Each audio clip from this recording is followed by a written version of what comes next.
আসসালামু আলাইকুম, সবাইকে প্রীতি ও শুভেচ্ছা। উচ্চ মাধ্যমিক হিসাব বিজ্ঞান প্রথম পত্রের প্রথম অধ্যায় হিসাব বিজ্ঞান পরিচিতির আরেকটি ক্লাসে স্বাগতম। আজকের ক্লাসে আমরা প্রথম অধ্যায়ের বহু নির্বাচনী প্রশ্ন নিয়ে আলোচনা করব। 10,000 টাকার যন্ত্রপাতি ক্রয় লেনদেনের হিসাব সমীকরণের A=L+O এর কোন উপাদানকে পরিবর্তন ঘটায়? যন্ত্রপাতি ক্রয় করার কারণে আমাদের যন্ত্রপাতি সম্পত্তি বৃদ্ধি পাবে, অর্থাৎ এ উপাদানটি হিসাব সমীকরণে এই উপাদানটি বৃদ্ধি পাবে। এবং যেহেতু আমরা যন্ত্রপাতি নগদে ক্রয় করছি, তাই আমাদের নগদ সম্পদ হ্রাস পাবে, অর্থাৎ একই সাথে সাথে আমাদের আরেকটি সম্পদ এ হ্রাস পাবে। অর্থাৎ সঠিক আনসার হবে ঘ, এ বৃদ্ধি এবং এ হ্রাস। বার্তা প্রদান করলে হিসাব সমীকরণের A=L+O তে কি প্রভাব ঘটবে?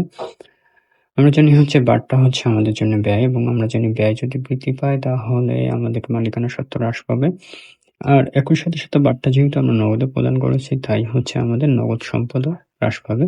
অর্থাৎ এই লেনদেনের কারণে আমাদের হিসাব সমীকরণের যে উপাদানটাকে প্রভাবিত করবে, ওনার সিকিউরিটি বা মালিকানা সত্ত্ব হ্রাস পাবে, এবং সেই সাথে সাথে এ হ্রাস পাবে।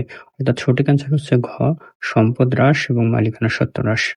মিস্টার হাসির দায় ছিল 30,000 টাকা এবং মূলধন ছিল 40,000 টাকা। যদি দায় 10,000 টাকা হ্রাস পায় এবং সম্পদ 10,000 টাকা বৃদ্ধি পায়, তবে মূলধন কত বৃদ্ধি পাবে? সমীকরণটি হলো A=L+O। এখানে দায় 30,000 টাকা এবং ওনার সিকিউরিটি বা মূলধন 40,000 টাকা। তাহলে আমাদের সম্পদ হবে 70,000 টাকা। এখন যদি দায় হ্রাস পায় 10,000 টাকা, তাহলে আমাদের দায় হবে 30,000 টাকা থেকে 10,000 টাকা বাদ, এবং সম্পদ যদি 10,000 টাকা বৃদ্ধি পায়, তাহলে সম্পদ হবে 70,000 যোগ 10,000। তাহলে ওনার সিকিউরিটি বা মালিকানা সত্ত্ব কত হবে, এটা আমাদেরকে নির্ণয় করতে হবে। এখানে সম্পদ 10,000 টাকা বৃদ্ধি পেলে সম্পদ 80,000, এবং দায় 10,000 টাকা যদি হ্রাস পায়, তাহলে দায় 20,000।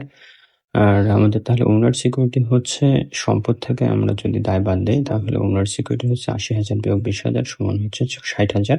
আমাদের আগের মূলধন ছিল 40,000 টাকা, এবং এখন আমাদের পরিবর্তিত মূলধন 60,000। তাহলে আমাদের মূলধন বৃদ্ধি পাবে। 60,000 থেকে আমরা যদি 40,000 বিয়োগ করি, তাহলে বৃদ্ধিকৃত মূলধন 20,000।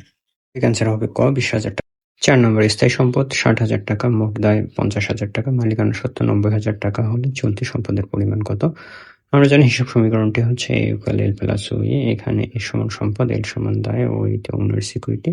এখানে সম্পদ দুই ধরনের সম্পদ, একটা চলতি সম্পদ এবং স্থায়ী সম্পদ। তো এখানে আমাদের স্থায়ী সম্পদ দেওয়া আছে 60,000 টাকা। তাহলে চলতি সম্পদ এটা আমাদের নির্ণয় করতে হবে। তাহলে স্থায়ী সম্পদ যোগ চলতি সম্পদ সমান এখানে আমাদের দায় দেওয়া আছে 50,000 টাকা এবং মালিকানা সত্ত্ব আছে 90,000 টাকা। অতএব চলতি সম্পদ সমান আমরা লিখতে পারি 50,000 যোগ 90,000 মাইনাস 60,000। তাহলে আমাদের 80,000 টাকা। অর্থাৎ সঠিক অ্যান্সার আমাদের গ নম্বর, 80,000 টাকা।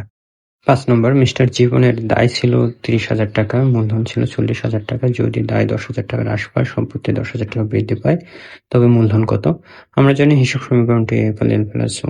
এখানে এল অর্থাৎ দায় 30,000 টাকা এবং মূলধন 40,000 টাকা। তাহলে সম্পদ আমাদের 70,000 টাকা।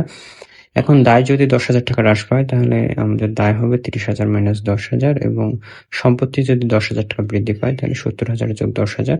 তাহলে ওনার সিকিউরিটি বা মালিকানা সত্ত্ব বা মূলধন কত? তাহলে আমাদের সম্পদ হবে 70 যোগ 10, 80,000। 30,000 বিয়োগ 10,000 সমান 20,000, এবং ওনার সিকিউরিটি আমাদের নির্ণয় করতে হবে। অতএব ওনার সিকিউরিটি সমান 80,000 বিয়োগ 20,000 সমান 60,000। অর্থাৎ সঠিক অ্যান্সার হবে গ, 60,000 টাকা। 6 নম্বর, নেট মুনাফার পরিমাণ যদি 30,000 টাকার পরিবর্তে 50,000 টাকা লেখা হয়, তবে সম্পত্তির পরিমাণ কত? মুনাফার পরিমাণ 20,000 টাকা বেশি লেখার কারণে মালিকের মূলধন বৃদ্ধি পাবে, এবং সেই সাথে সাথে আমাদের সম্পদ বৃদ্ধি পাবে 20,000 টাকা। অর্থাৎ সঠিক অ্যান্সার হবে ক, 20,000 টাকা বৃদ্ধি পাবে। 7 নম্বর, মোট সম্পত্তির পরিমাণ 10,50,000 টাকা। এর বহিদায় মোট সম্পত্তির 1/3 হলে স্বত্বাধিকার পরিমাণ কত? বহিদায়ের পরিমাণ হবে মোট সম্পত্তি 10,50,000 গুণন 3/1 সমান 3,50,000 টাকা। আমরা যদি মোট সম্পত্তি থেকে বহিদায় বাদ দেই, তাহলে মালিকানা সত্ত্ব পাবো। অর্থাৎ ওনার সিকিউরিটি বা মালিকানা সত্ত্ব সমান মোট সম্পত্তি 10,50,000 বিয়োগ বহিদায় 3,50,000 সমান 7 লাখ টাকা। সঠিক উত্তর হবে খ, 7 লাখ টাকা। 8 নম্বর, অনুপার্জিত সেবায়ের পরিমাণ 50,000 টাকা। উহার 5/2 অংশ উপার্জিত হলে হিসাবকাল শেষে চলতি দায়ের পরিমাণ কত? আমরা জানি অনুপার্জিত সেবা আয় আমাদের জন্য দায়।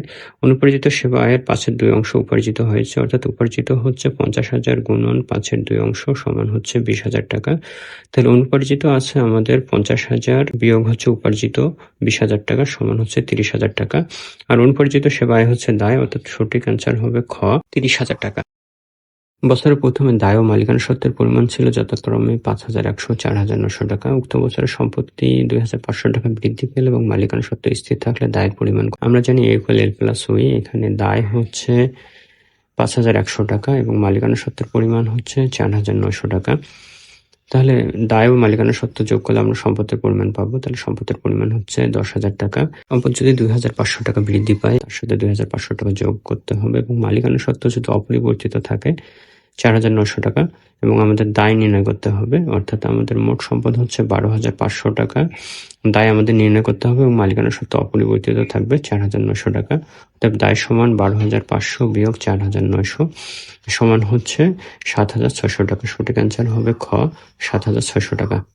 ১০ নম্বর, বছরের শুরুতে একটি ব্যবসা প্রতিষ্ঠানের সম্পদের পরিমাণ ছিল ৬০,০০০ টাকা, মোট দায় ছিল ৪০,০০০ টাকা। যদি সারা বছর মোট সম্পদ ১৫,০০০ টাকা বেড়ে যায় এবং মোট দায় ২৫,০০০ টাকা কমে যায় তবে বছরান্তে মালিকানা সত্ত্বের পরিমাণ কত হবে? জানি হিসাব সমীকরণটি A = L+O। এখানে সম্পদের পরিমাণ ছিল ৬০,০০০ টাকা এবং দায়ের পরিমাণ ছিল ৪০,০০০ টাকা। তাহলে মালিকানা সত্ত্বের পরিমাণ হবে সম্পদ ৬০,০০০ টাকা থেকে আমরা যদি ৪০,০০০ টাকা দায় বাদ দেই সমান হচ্ছে ২০,০০০ টাকা।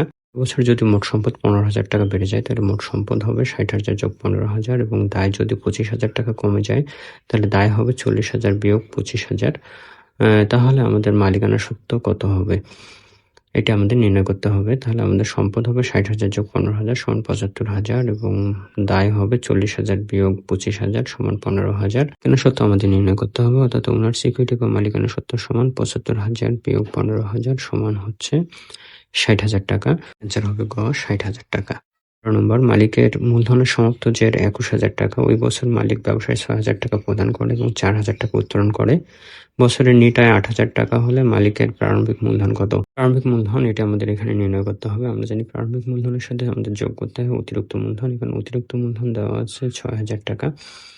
প্রারম্ভিক মূলধনের সাথে যোগ হবে অতিরিক্ত মূলধন ৬,০০০ টাকা এবং উক্ত বছরে মালিকের নিট আয় হয় হচ্ছে ৮,০০০ টাকা। তাহলে তার সাথে যোগ করতে হবে ৮,০০০ টাকা এবং উত্তোলন করে ৪,০০০ টাকা। তাহলে উত্তোলন এখান থেকে বাদ দিতে হবে। মালিকের মূলধনের সমাপ্ত জের ২১,০০০ টাকা, তাহলে হচ্ছে সমাপনী মূলধন হচ্ছে ২১,০০০ টাকা। এখন যদি আমরা প্রারম্ভিক মূলধন নির্ণয় করতে যাই তাহলে আমাদের সমাপনী মূলধনের সাথে আমরা যে দফাগুলো আগে যোগ করছি এখন বিয়োগ করতে হবে। তাহলে অতিরিক্ত মূলধন এখান থেকে বাদ যাবে ৬,০০০ টাকা এবং নিট আয় আগে যোগ করছি এখন বিয়োগ করতে হবে ৮,০০০ টাকা। উত্তোলন আমরা আগে বিয়োগ করছি এখন যোগ করতে হবে আমাদের ৪,০০০ টাকা। তাহলে আমরা পাবো প্রারম্ভিক মূলধন সমান ১১,০০০ টাকা। অর্থাৎ সঠিক অ্যান্সার হবে আমাদের গ, ১১,০০০ টাকা। ১২ নম্বর, প্রারম্ভিক মূলধন ৩,৩০,০০০ টাকা এবং হিসাবকাল শেষে দাঁড়ায় ৪,৫০,০০০ টাকায়। উক্তকালে মোট আয় ছিল ৯৫,০০০ টাকা এবং মোট খরচ ছিল ৬০,০০০ টাকা। উক্তকালে ব্যবসার মালিক মোট ১,০৫,০০০ টাকা অতিরিক্ত বিনিয়োগ করে। উক্ত সময়ে মালিকের উত্তোলনের পরিমাণ কত? সমাপনী মূলধন নির্ণয়ের সূত্র হচ্ছে প্রারম্ভিক মূলধন তার সাথে যোগ করতে হয় অতিরিক্ত মূলধন এবং নিট আয় থাকলে তার সাথে যোগ করতে হবে এবং খরচ থাকলে বাদ দিতে হবে এবং উত্তোলন থাকলে বাদ দিতে হবে। এখানে প্রারম্ভিক মূলধন দেওয়া হচ্ছে ৩,৩০,০০০ এবং সমাপনী মূলধন দেওয়া হচ্ছে ৪,৫০,০০০। তাহলে সমাপনী মূলধন ৪,৫০,০০০ সমান প্রারম্ভিক মূলধন ৩,৩০,০০০ আর অতিরিক্ত মূলধন দেওয়া হচ্ছে ১,৫০,০০০, তার সাথে যোগ হবে ১,৫০,০০০। নেট আয় হচ্ছে ৯৫,০০০ টাকা এবং খরচ ছিল ৬০,০০০ টাকা বাদ দিতে হবে এবং উত্তোলন আমাদের এটি নির্ণয় করতে হবে। অতএব উত্তোলন সমান হচ্ছে আমাদের ২০,০০০ টাকা। তাহলে সঠিক অ্যান্সার হবে আমাদের গ, ২০,০০০ টাকা। ১৩ নম্বর, ৩০,০০০ টাকার একটি মেশিন ক্রয় করে উহার পরিবহন খরচ ৪০০ টাকা এবং সংস্থাপন খরচ ১৬০০ টাকা। মেশিন চালু করার আগের খরচ ২,০০০ টাকা। এক্ষেত্রে মেশিন হিসাবে কত টাকা ডেবিট করতে হবে? আমরা জানি মেশিন সংস্থাপন করতে গিয়ে যে সকল ব্যয় হবে সবগুলো মেশিন হিসাবে ডেবিট হবে। তাহলে মেশিন হিসাবে ডেবিট করতে হবে ৩০,০০০ যোগ পরিবহন খরচ ৪০০ টাকা যোগ হচ্ছে সংস্থাপন ১৬০০ টাকা এবং মেশিন চালুর আগের খরচ হচ্ছে ২,০০০ টাকা। মোট হচ্ছে ৩৪,০০০ টাকা। সঠিক অ্যান্সার হবে গ, ৩৪,০০০ টাকা। হিসাব বিজ্ঞানের উপর আরো এরকম নতুন নতুন ভিডিও পেতে আমাদের সাথে যুক্ত থাকো এবং কমেন্টে তোমাদের মতামত জানিয়ে দাও। ধন্যবাদ সবাইকে।